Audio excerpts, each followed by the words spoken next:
سکتا. سلیمان علیہ السلام کا واقعہ آپ نے پڑھا سورۃ النمل میں. ایک پرندہ تھا جس کا نام تھا ہدہد، اور اس کا کام کیا تھا؟ وہ قبری تھا، رپورٹر تھا.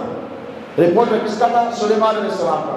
قرآن میں اللہ فرماتا ہے کہ سلیمان نے دعا کہ اللہ مجھے ایسا ملک عطا فرما، ایسی بادشاہی دے کہ آج کے بعد کسی کو ایسے سلطنت عطا نہیں کرے گا. اللہ نے کہا جا سلیمان میں نے تجھے دے دی، میں نے تیرے قبضے و اختیار میں ہواؤں کو تک دے دیا.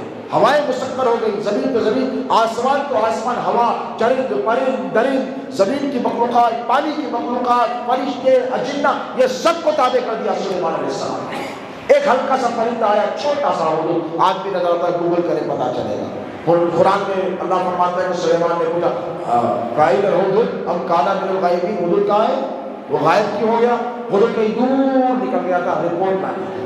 اور جب آیا، اس نے آ کر جب دیکھا تو سلیمان غصے میں نبی علیہ السلام تو بیٹھ گیا خاموش. تو حضرت سلیمان نے بولا سچ سچ بتا کہاں گیا تھا ورنہ ذبح کر دوں گا، اور میری بغیر اجازت کہاں گیا تھا؟ تو کہا سلیمان اگر جان کی امان ہو تو ایک بات بولوں.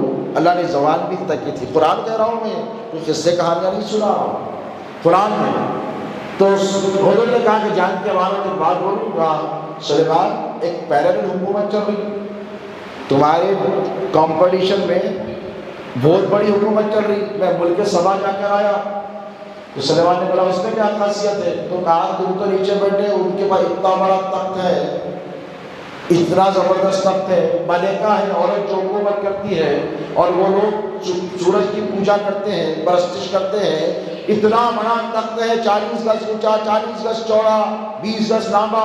سلیمان وہ تخت پر بیٹھ کے کرتے ہیں. تو سلیمان نے کہا اچھا ہمارے ہوتے ہوئے کوئی اور حکومت کرے تو یہاں پر کیا تخت لیٹر لکھے، کہا حضور دے کر آئے گا؟ تو کہاں دے کر آؤ گا؟ انہ من سلیمان انہ بسم اللہ الرحمن الرحیم. سلیمان علیہ السلام نے لیٹر لکھ کر دے دیا. اب جب لیٹر لے کے گئی تو دیکھیں بلقیس اور ان کی ہدایت کا وقت تھا. بعد میں انہوں نے اسلام بھی قبول کیا، روایتوں میں آتا ہے، اور پھر مسلمان بھی ہوئی، سلیمان علیہ السلام سے نکاح بھی ہوا. اس کی مختلف سے روایتیں ہیں.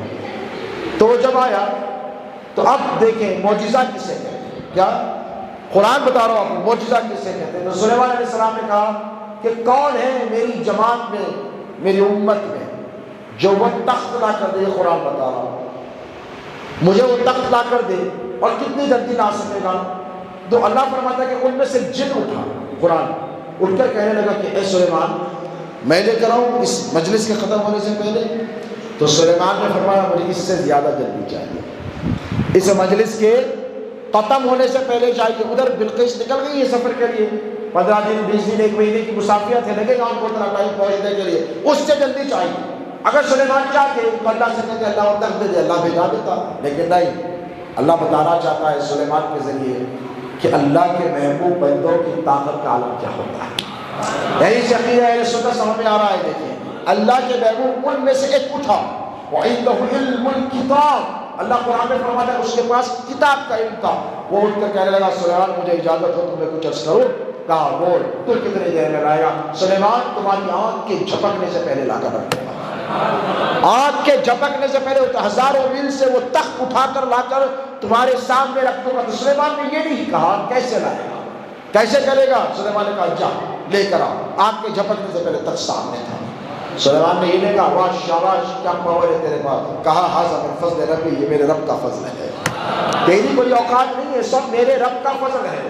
تو دوستو سلیمان کے دربار میں بیٹھنے والے امتی جس کے پاس صرف کتاب کا علم تھا، اس پر کتاب نازل نہیں ہوئی تھی، اس کی طاقت کا یہ عالم ہے کہ ہزاروں میل دور سے قرآن کہتا ہے قرآن تک اٹھا کر لا کر پلک کے جھپکنے سے پہلے رکھ دے. تو ذرا سوچو جو سلیمان میرے مصطفیٰ کے خیرات پا کر نبی بنے ہیں، اس نبی مختار کی طاقتوں کا عالم کیا ہوگا.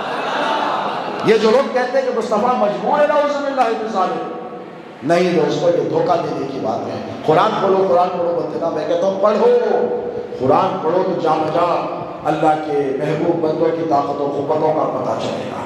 سلیمان کا امتی تخت اٹھا کر لے کر آئے تو تم کو اعتراض نہیں کر سکتے. کرے تو کیا ہوتے؟ قرآن کی نص کا اعتراض کرے تو کیا ہوتے؟ کافر ہو جاتے. کیا ہوتے بولیے؟ کافر ہو جاتے. اور آقا مولا علیہ السلام کی معراج کا انکار کرنا، در اصل یاد رکھو جسمانی معراج کا انکار کرنا یہ اللہ کے رسول صلی اللہ علیہ وسلم سے بغض کی علامت ہے.